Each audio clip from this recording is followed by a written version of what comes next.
to brighten your underarm skin. This is such a common area of concern that a lot of people struggle with. As always, you can find answers to your questions on the internet. On TikTok in particular, you'll find thousands and thousands and thousands of videos. Unfortunately, you will also encounter more information that is flat out wrong and could potentially aggravate the underarm hyperpigmentation. So this video is meant to set the record straight, clear things up, give you some idea of not only what causes this, how to prevent it, and things that actually can work to correct it. Spoiler alert, this is really common and it's not necessarily anything harmful or bad for you. Hyperpigmentation in the arms is common because of the nature of the skin under the arms. First of all, you have a lot of friction, right? You have skin-on-skin contact and we move our arms as we walk around. You also have the collection and trapping of moisture, namely sweat, which can break down the skin barrier and lead to enhanced penetration of things that are irritating to delicate underarm skin that ultimately drive a lot of inflammation, skin problems, and that can heal with hyperpigmentation. That's known as post-inflammatory hyperpigmentation. That enhanced penetration of things includes things that you put directly on underarm skin. Hence why you got to be careful with the advice that you follow on TikTok, because sometimes they'll have you putting stuff under your armpit that's like way too irritating. More likely to be irritating because of enhanced penetration. You have moisture and you have occlusion. Those two things together are a recipe for driving the ingredient in deeper, causing more irritation and disrupting the pH of the skin barrier, ultimately compromising barrier integrity, making everything get out of whack, inflamed and irritated, and then it heals with hyperpigmentation. The more inflamed and irritated, the longer the hyperpigmentation is going to stick around. Many people also develop irritation as a result of hair removal practices such as shaving. Also, along those lines, some people are allergic to nickel and may be having adverse reactions to the nickel in their razor. But aside from that, of course, you can develop shave irritation, post-shave irritation, and tightly coiled hair is more likely to experience ingrown hairs that lead to these painful nodules, painful bumps that heal with stubborn hyperpigmentation. A big culprit in dark underarms is the use of deodorants and antiperspirants. First of all, deodorants and antiperspirants frequently are strongly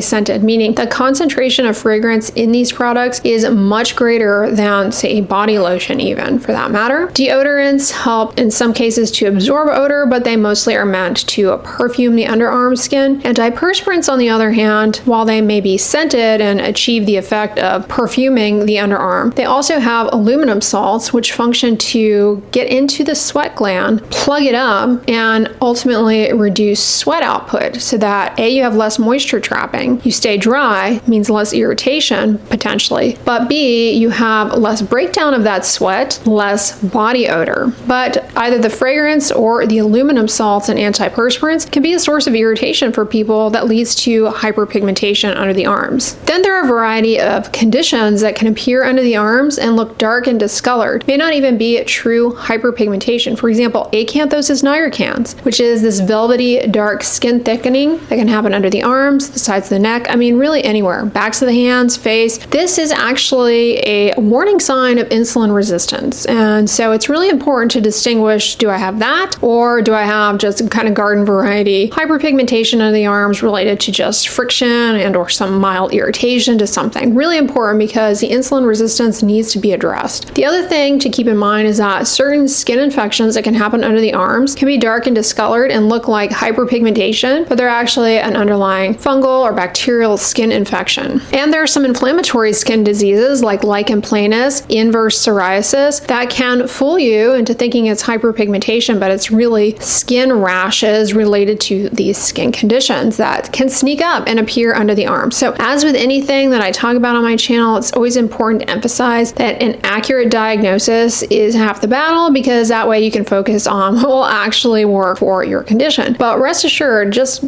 darkness, discoloration under the arms is really common. In most cases, it's due to irritation. How can you prevent this from happening? You want to approach hair removal gently and carefully so as to reduce ingrown hairs and shave irritation. Follow some of my videos on how to shave to reduce post-shave irritation. Give a lot of tips and tricks there. But spoiler alert, make sure that you get the hair good and wet and the skin good and wet before attempting to shave. Make make sure you always use a lubricating shave cream, lotion, foam, oil to help reduce shave irritation. And importantly, don't press too hard, okay? And don't do multiple passes if you can avoid it, so as to avoid over shaving the same area multiple times. Now, people can still develop irritation to other hair removal approaches, such as waxing. You can develop irritation. If you've ever gotten a wax, you know that firsthand. With threading, there tends to be a lot less post-irritation, but you can get some inflammation around the hair follicles as well. Long-term, laser hair removal, however, is a great approach for long-term reduced hair growth and reduced hair. It targets the pigmented hairs. It works best on dark hair. Make sure that you wear clothing that's breathable and lightweight and not tight-fitting under the arms so as to reduce friction. Take measures to stay cool and dry. Choose antiperspirants or deodorants that are free of fragrance. Fragrance-free deodorants may help to absorb some excess moisture, cutting down on irritation and odor, whereas fragrance-free antiperspirants are meant to cut down on actual sweat, which will keep you dry and ultimately help cut down on post-inflammatory hyperpigmentation. Here's a tip though when it comes to applying antiperspirants that definitely bears mention. A lot of people use them incorrectly and develop irritation to them as a result. First of all, you want to always apply them at nighttime. Antiperspirants work best to reduce sweat outflow if they are applied at night, not in the morning. The following morning, if you want to take a shower and wash the underarm area, that's more than fine, because at that point, the antiperspirant salt should be down in the sweat gland. Anything left on the surface of the skin is not doing you any favors, so it doesn't matter if you wash it off or not. In fact, washing it off may ultimately cut down on irritation. Second thing to keep in mind is that if you use it correctly, you really don't need to use it every single night to get that reduction in sweat outflow. Maybe every 72 hours roughly, because once that aluminum salt has made its way down into the sweat gland, you don't need to keep putting more aluminum salt on it the next few days because it's going to reduce the outflow of sweat. Also, you don't need to do multiple passes of the antiperspirant. That just ends up putting a thick layer on the surface of the skin that can be irritating. Now, if you have underarm hair, antiperspirants sometimes can have difficulty accessing the skin, may end up just caking up on the hair. If that is true, then use an antiperspirant gel. Almay makes a fragrance-free antiperspirant gel. I'll link down below. And then the other antiperspirant, it's not a gel, that I recommend is the Vanity Cream antiperspirant. Okay, let's talk about what can actually help you out that you can apply there to get rid of the dark discoloration. Use a moisturizer that has niacinamide in it. Niacinamide helps to address hyperpigmentation, and it's also great for the moisture barrier, cutting down on irritation in the long run. La Roche-Posay Lipicar lotion has niacinamide. It's a great option. Yeah, you can put moisturizer under your arm. In fact, after you shave, when you get out of the shower, if it's a night that you're not putting on antiperspirant, go ahead and apply some lotion. That fragrance-free body lotion from La Roche-Posay with niacinamide can be a great option. Also, look for moisturizers that have licorice root or even kojic acid in some cases may be helpful. It chelates copper, which is necessary for tyrosinase. Licorice root is anti-inflammatory and helps to reduce hyperpigmentation as well. An ingredient known as alpha-arbutin can also be helpful. This is a precursor for hydroquinone, and it's thought to work somewhat similarly, but without the side effects. Here's a product though that is underrated, and I actually learned about this, I think, from beauty YouTubers. I had never heard of this product before because a lot of them were talking about using it as a makeup primer, but oh my gosh, it is so amazing. It is by Monistat. It is their shaving relief powder gel. You need to put this on under your arms during the day to cut down on friction. It also helps keep the skin dry. It sort of allows for good evaporation of sweat under the arms while providing a lubricant to cut down on friction. Amazing. And it protects the skin from irritation. Try and stay cool and dry. That'll be a game changer. Now, if you're really bothered by stubborn hyperpigmentation that you want to go away faster, you can see a board-certified dermatologist. There are certain in-office cosmetic procedures that may help to target the hyperpigmentation, such as certain laser-based treatments, and in some cases, light chemical peels may help. Now, some really common mistakes that people make that ultimately can worsen the hyperpigmentation under the arms that I see people falling for all the time after reviewing a handful of TikToks is, number one, going after exfoliants or topical retinoids or most other, honestly, pigment lightening ingredients. Unfortunately, underarm skin, because of how it's set up, it's delicate, moisture trapping, occlusion, friction, all of those things we mentioned at the beginning of the video. It makes it very difficult to tolerate these ingredients well and not have them cause so much irritation that you end up worsening your hyperpigmentation. So for example, I don't recommend using glycolic acid under the arms. I don't recommend using your topical retinoids under the arms. While they may be helpful because of how they work, they also may end up being too irritating in these areas. And so for that reason alone, I don't recommend it. Second mistake people fall for are the DIY remedies, whether it be lemon juice, baking soda. These things end up being so irritating to the skin. Lemon juice can be really irritating. I know it's like a traditional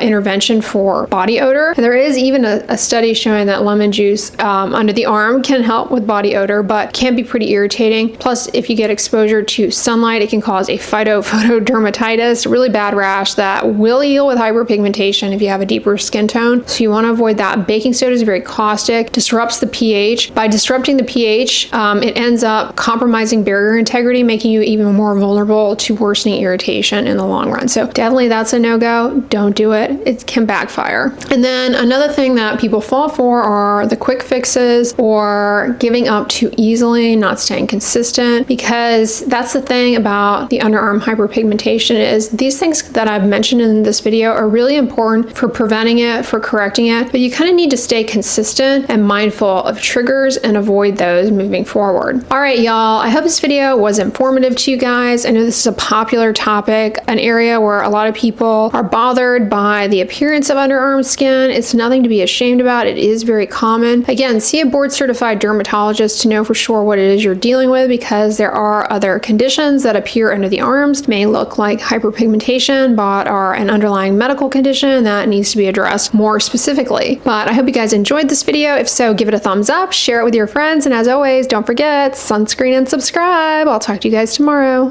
Bye.